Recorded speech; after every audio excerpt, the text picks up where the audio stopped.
Welcome to Season 2 of CECH Chats, the official podcast from the University of Cincinnati's College of Education, Criminal Justice, Human Services, and Information Technology.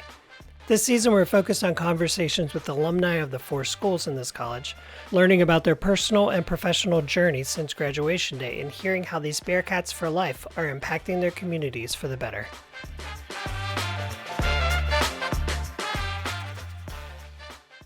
Hi, I'm Rodney Wilson, Content Specialist at CCH. Today we welcome John Kelly, a 2012 graduate of UC's Master of Education program, whose career journey has taken a very interesting path.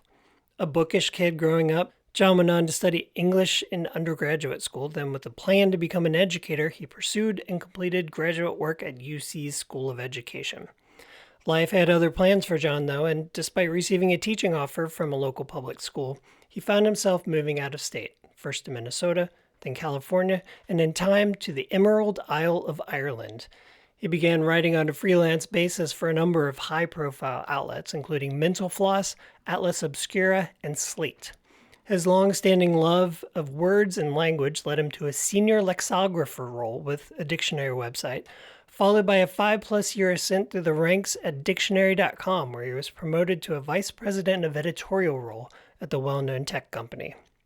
Things have come full circle for John, though, as he recently renewed his teaching license and accepted a long-term substitute position teaching English at a local junior high school.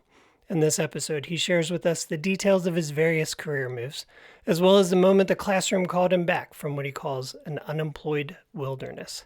He talks to us about how it feels to be in front of students once again and where he sees his career going from here. John, thank you for joining us today on CECH Chats. I'm excited to learn more about you, but for starters, I know you live in Cincinnati now and you've previously lived here and there, but you are originally from the area? I am from Cincinnati. All right. And I saw you were an English major in undergrad, which I appreciate as we talked off mic. Me too. Represent? Yeah. Would you describe your younger self as bookish? Because I know I would. I was absolutely bookish. I've always been fascinated with words, why they are as they are. I love nothing more than immersing myself in a novel or a story in my free time. I was surprised. I saw you worked for CECH early in your career and across a few different roles. Can you share some of the work that you did when you were an employee of UC? I worked for CECH before grad school. I worked there through the Gear Up grant. So there was a group of people at UC who applied for federal grants called Gear Up, and that acronym stands for Gaining Early Awareness for Undergraduate Programs. And through that, I was embedded in some public schools in town. I was employed by the University of Cincinnati, working in such schools as Euler and Lower Price Hill. And we helped low-income students, especially in science and mathematics, again, at a time when STEM was just popping off, to give them some extra support in their classroom. I did that right after I had graduated from Xavier with an English degree. I eschewed, the ivory tower of a PhD and felt idealistically I should be, serving the youth in our world. Some of that was probably influenced by the girl I was dating at the time because she was a teacher. But nevertheless, it pointed me in quite a noble direction. And I did that for about 1.5 years, 2 years. I believe the grant might have expired. But that set me on a course into public education. And so I worked at Clark Montessori after that, employed by CPS. And eventually I said, I wanna do this for a living, and went back to UC to get my teaching license and my master's. And it was at that time that I worked at the Evaluation Services Center, back when it was still at the Edwards Center. I think it's since moved. Okay. I worked there as a graduate assistant worked very closely with a communications professor, and it was actually a very rewarding job. Not only did it help me, make my ends meet while I was a graduate student at UC, but I learned quite a bit about uh, qualitative and quantitative data collection right at a time when everything in work, everything in society became, quote unquote, big data. Mhm. And I still draw from what I learned from evaluation design and how to understand data from there. So, during your time as a student in the MEd program, were there any standout moments that you look back on as being particularly influential or something that guided you in a direction that you value in retrospect? Absolutely. Absolutely. I was so lucky in my particular MED and licensure program to I was English and I was on my path towards getting my license to teach English with a master's at the same time. And all of my core coursework, especially in my subject area, it was co-taught by Chet Lane and Steve Kroger, who were in the education department at least, something of legends at Catch. And I actually had the pleasure of bumping into both of them since then, uh, really just late last year, and the three of us got a coffee and we reminisced. And I was also able to personally thank them for how they went about their teaching, really changed how I think, changed what I value, how they shaped who I am as a person in the world. And I mean that. I really mean that. That really is the power of good teachers. And what was their power? They co-taught all of our English master classes with English and SPED at the same time. SPED is special education. Chet did the English part and Steve Kroger did the special education part. And everything I do now, not just as a newly relicensed teacher, but again, as a person in the world, is informed by that. An example is something like universal design for learning. And the idea there is if you adjust your content or your lesson to help people with various kinds of disabilities, it's not a compromise. It actually lifts everybody up. And universal design for learning certainly informs that. If it weren't for some of the co-teaching I had there and really understanding the prevalence of students with special needs in our classrooms and the prevalence of how their needs go unattended for various reasons, I probably wouldn't have gone on in California to work for a program that helps adults with autism and other disabilities. I Thanks to their teaching, thanks to making me more aware and more empathetic and more effective with neurodivergent learners and students with other disabilities, I probably would be less adept at tackling disability in my life now. I have a nephew with a severe disability. Their instruction has informed how I am able to interact with him and help my affected family members too. And it just universally makes me think first, who in any situation are we taking for granted? Are we not thinking of? Are we not attending to? So Chet and Steve, if you listen to this, thank you so much. You have made me a better teacher and a better person. And I mean every word of all that. And that was Catch, baby. So, as you mentioned, then you went on to work in California in an academic setting, and then you moved to Ireland and you worked as a freelance writer. What precipitated that direction in your life? Yeah, so right when I finished everything at UC, I was licensed, my master's was wrapping up. I had actually gotten an offer to teach at a high school, Winton Woods, where I did my student teaching. And I would have absolutely said yes to that, but I was engaged at the time to a woman who was in sales and she was down here working for Kroger and she had to go back up to Minneapolis to work on other accounts there.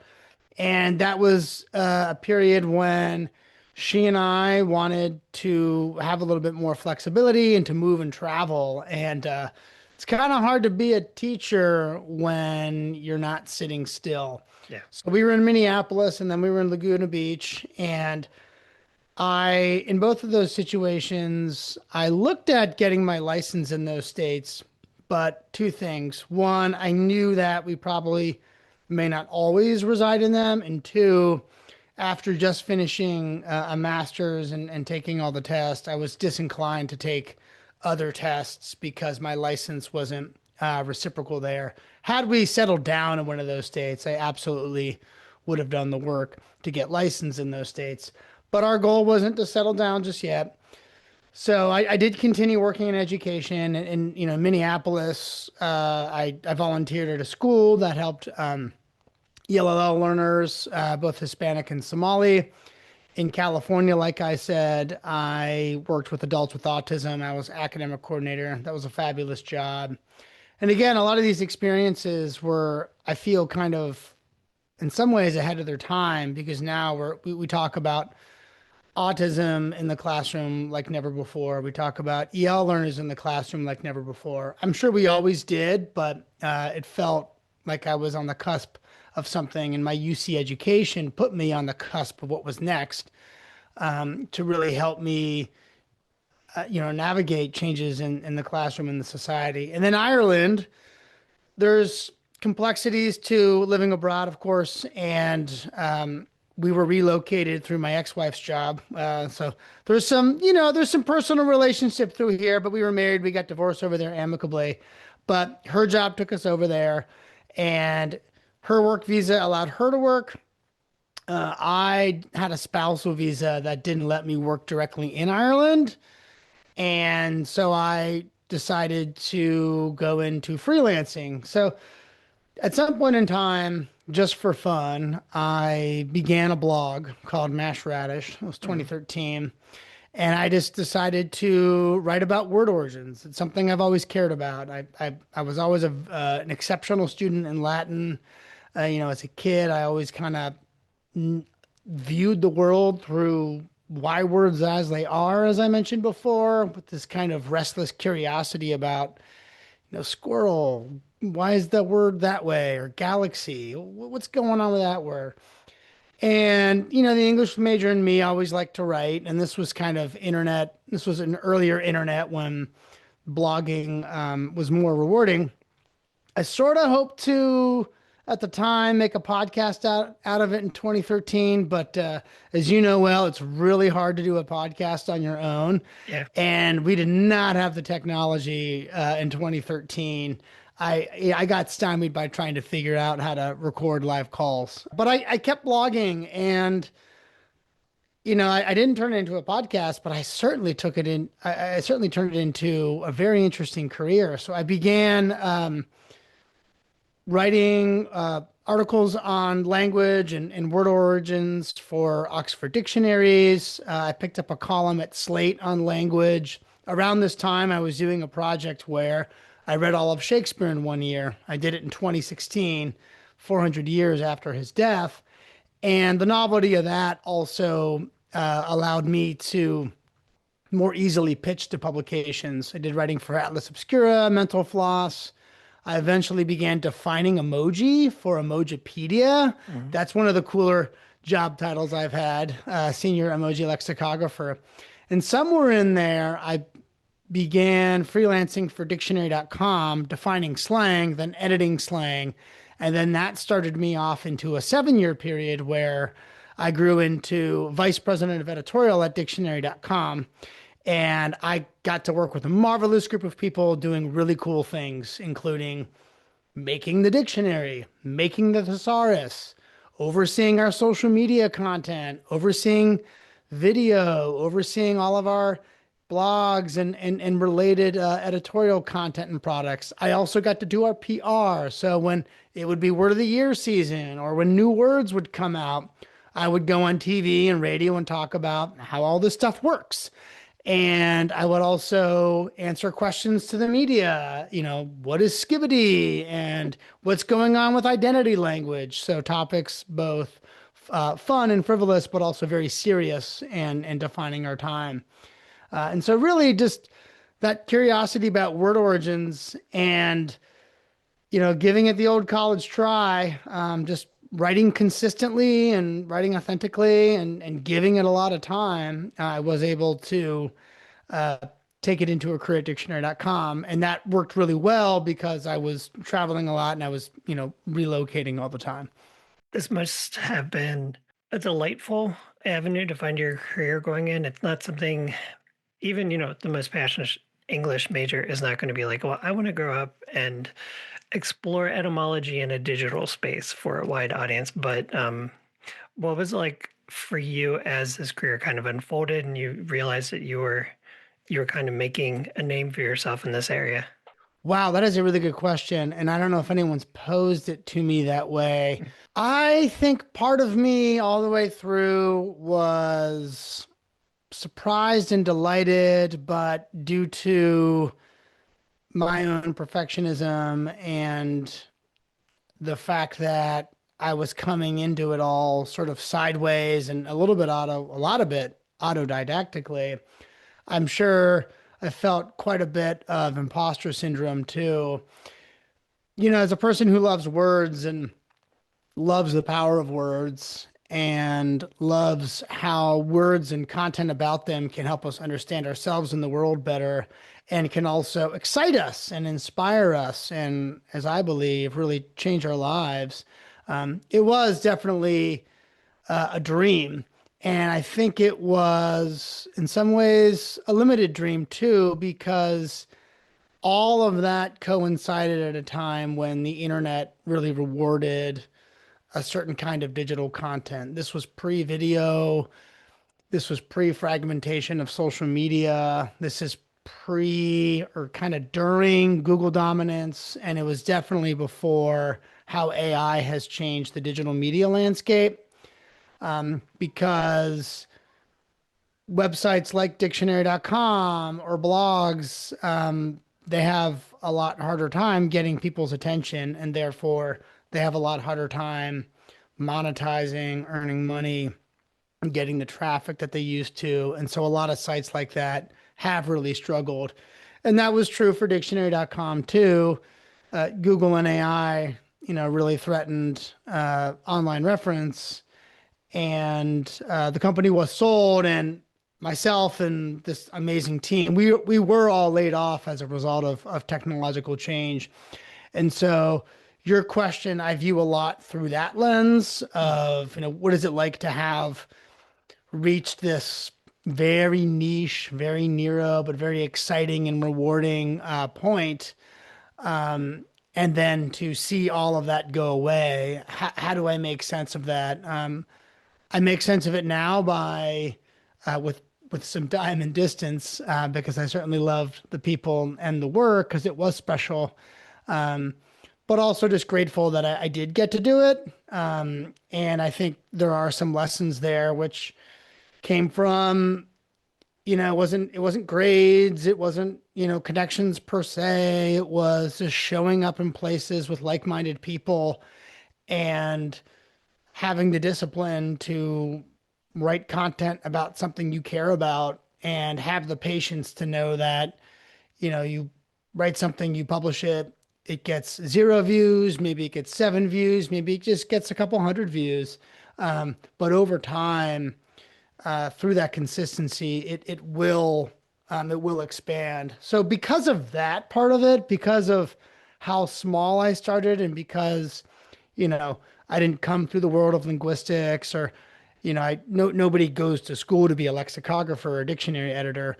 But I didn't come from that space professionally or academically. So I did feel surprised and delighted, but I also felt very proud that I could do that and make a living. And then eventually with dictionary.com, make a very good living because we were a tech company.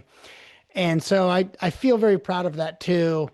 And whenever I talk to younger people, maybe people who are figuring out what does my degree mean or what do I want to do at school. I know that a lot of people, due to our digital environment, really are interested in entrepreneurial content creation and all of its adjacencies, which is, marketing and media. And I'm able to tell them that, tech and media is very different in 2026, but 10, 15 years ago, the the core skills you need are still the same, which is just tenacity and authenticity. So I feel very proud too to be able to share my lived experience that way. And then following that, you got a consulting role at business development with Bold Square. How did that come about? Because it seems like a different Hmm. path, but I'm sure it's connected. That's a good observation. I was laid off from dictionary.com and I was quite unsure what I wanted to do. In fact, I was a bit paralyzed by the fact that I didn't know what I wanted to do. I remember after the layoff, I said to myself two things. I'm not writing about words anymore. Mashed radish is over. And I'm not going into teaching because it doesn't pay enough and it's too difficult. I said that to myself, and I wandered in a wilderness, in an unemployed wilderness for a while, and I really struggled to find my purpose.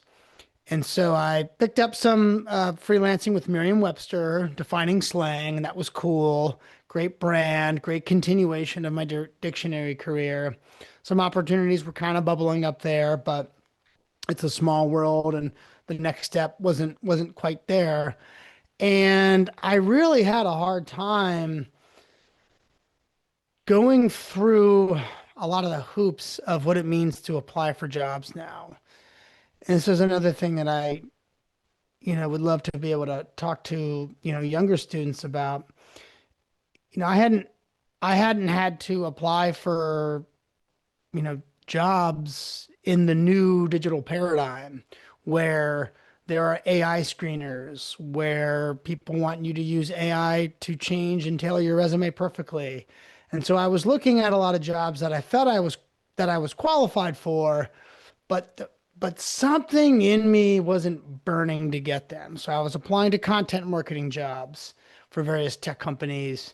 I was applying for various communications jobs because I had overseen our PR and done our PR.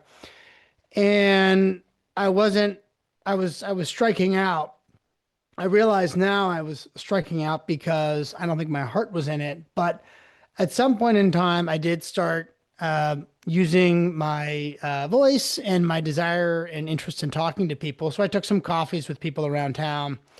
And this is what I recommend all young people to do who are on the market. Just, yes, you have to apply to some jobs via LinkedIn and Indeed and other platforms, but put aside the AI tweaker for your resume and just ask people in your network or people who you would like to be in your network to take a coffee or something like that, and network with them person to person. I want to learn what you do, and I want to see where we might fit in with each other to do it. And I did some of that, and it was good. And eventually, I had some connections at the Spelling Bee, the Script Spelling Bee, which is based here in Cincinnati.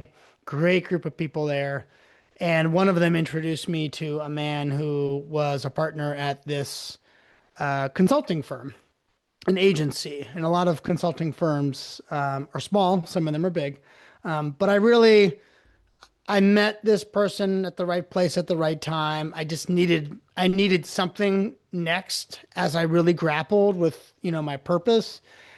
And I did that for a bit and I was finding some success at it, but there was still a mismatch. And I woke up one day, it was, September, late September, and I just knew that this is not what I wanted to be doing with my life. And I felt again, maybe really for the first time, that all that I had done at UC and CPS and with the Autism Center, it really took on a kind of new urgency, an urgency for me as a person who needs purpose-driven work, an urgency for me to be doing work that connects with people and it's not just online. And I think an urgency for our society too. I really felt at that moment and still now that education is under attack. Higher education has certainly felt a lot of that too. And, just like Chet and Steve taught me to always think of the person being overlooked. My heart went back to all the young people who are being left behind because education is being attacked in various ways. And so I said, yeah, look, that thing I said about not teaching, no, that's kind of what I need to be doing. Mhm. And during that time, I had begun writing with Mashed Radish again. And it took me some time to get there. And I was initially surprised by the result. But since then, when you feel that alignment with who you are and what you're supposed to be doing, there is a special peace and energy that's happening there. And, I renewed my license. And, right now I'm a long-term sub at a Catholic school in the West Side teaching English for grade 7 and 8 because I came in the middle of the year. But I'm still so prepared thanks to the education at UC. I mean, the issues I learned 10, 15 years ago, yes, technology has changed, but so many of the core principles and core values and core theories of pedagogy still are effective and inspire me. And the ways of thinking and the ways of interacting with students and learners, that hasn't changed at all. So I feel there was a real durability and longevity to my education there. And on the other side of this sort of desert of purposelessness, I feel stronger than ever before, and I feel a big debt of gratitude to UC for the skills I learned there helped me navigate that purposelessness, but they also prepared me to be a full person, not just professionally but morally through where I'm at right now. And as you said, it's a long-term sub gig, but this is the work you want to do with the rest of your career, or at least for, the future as you can perceive it right now. This is what I want to be doing. I feel it's hard. We still need to pay teachers more. But putting aside those concerns every day, I feel a happiness being able to help students and help schools. And my goal is for the start of the next school year, 2026-2027 school year, to be a high school or junior high school English teacher. I'm particularly I'm particularly passionate about underserved populations, including low income and disabilities, and that's where my heart is. But I'm on the market, so whoever needs a teacher and is listening to this, I got a really interesting background with a head full of steam about purpose. But my goal is to teach high school English for a while, and at some point in time, and I had a number of great conversations with CECH's dean, Dr. Hoffman, and a number of people in the special education department who really gave me great advice just where I'm at career wise, in terms of what I'm doing, how to do it, and how UC can fit into it. And so maybe after a few years, just getting that classroom teaching experience under my belt, I might add on a special education license for a dual licensure. I think that's really important. I might, due to my time having managed a lot of teams, add on a principal licensure. I might take it a smaller step at a time and do the literacy endorsement that UC offers that connects to the special education program that I can tie into the principal licensure in some way. So I feel really grateful now to have UC in the backyard and continue my education there. And my conversations with people at Catch, and I mean this too, is there has never been a better time to be getting degree work in education. There's a real need, but UC isn't just UC is making it easy, making it affordable. I feel to get people who didn't, decide to become a teacher when they were 18 going into college, become teachers later in life. So the opportunities there are many and quite accessible. And I look forward to taking advantage of those. And I not just, not just doing a plug for UC here, but I mean that. And some of those conversations I had really helped me take that plunge back into education. And it was awesome to get, the time of day from somebody as busy as Dr. Hoffman. Um, so that's pretty fantastic too. So you found your way back to education, but you also found your way back to Mashed Radish, Yeah. which is quite active these days and very enjoyable for anybody who hasn't checked it out. Thank you. So can you tell us about where this project is now? I'm seeing a lot of exploring current events through etymology, and I think it's interesting for the reader, but it also seems to be really interesting for you. Yeah, that's exactly it. I started it in 2013 and began picking topics that were more so based on is this word interesting or not to me. And I soon kind of realized there was a lot of content out there on that, a lot of books on it, a lot of good blogs on it, and I didn't want to just rehash cool word origins for the sake of it. That's always part of it.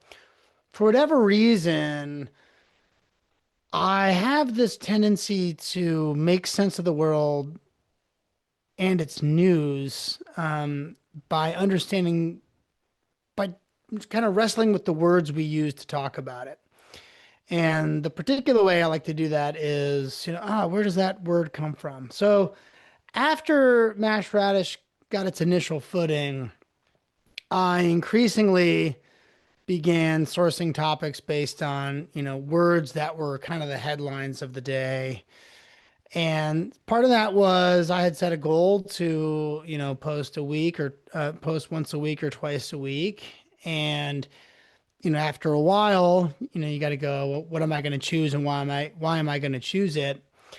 And I ended up kind of using etymology as a lens through which to take some moment to think through the news and process the world. So in since the beginning of 2026, the words I've written on are actually place names.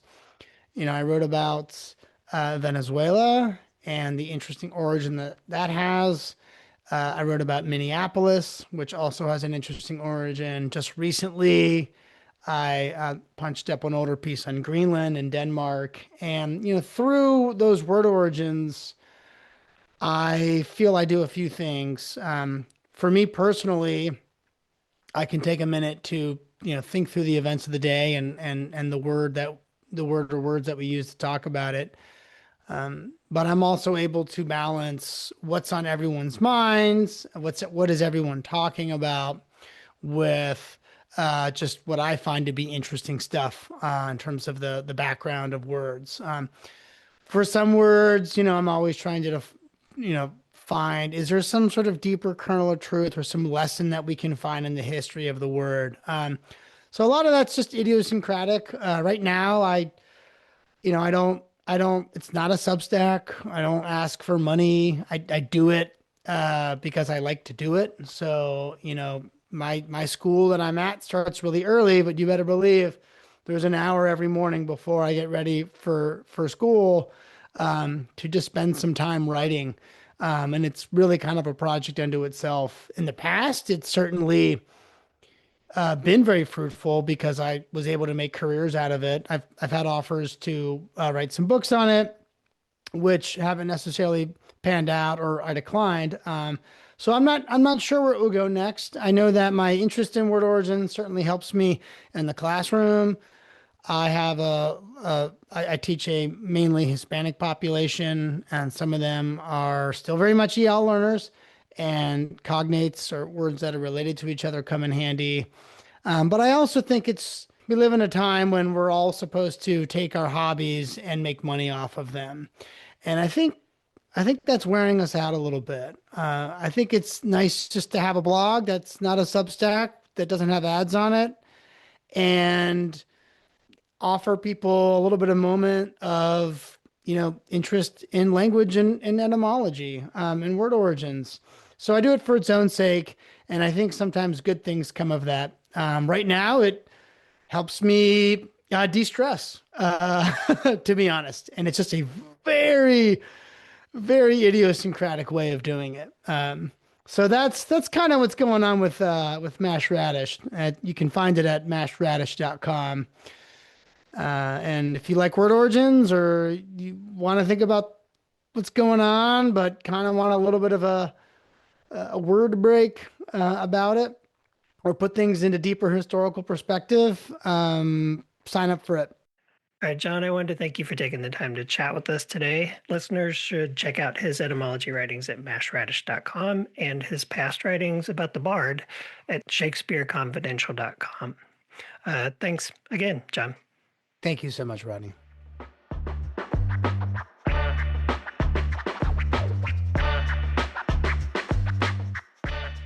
Thanks for listening to this episode of CECH Chats, a presentation of UC's College of Education, Criminal Justice, Human Services, and Information Technologies Marketing Department.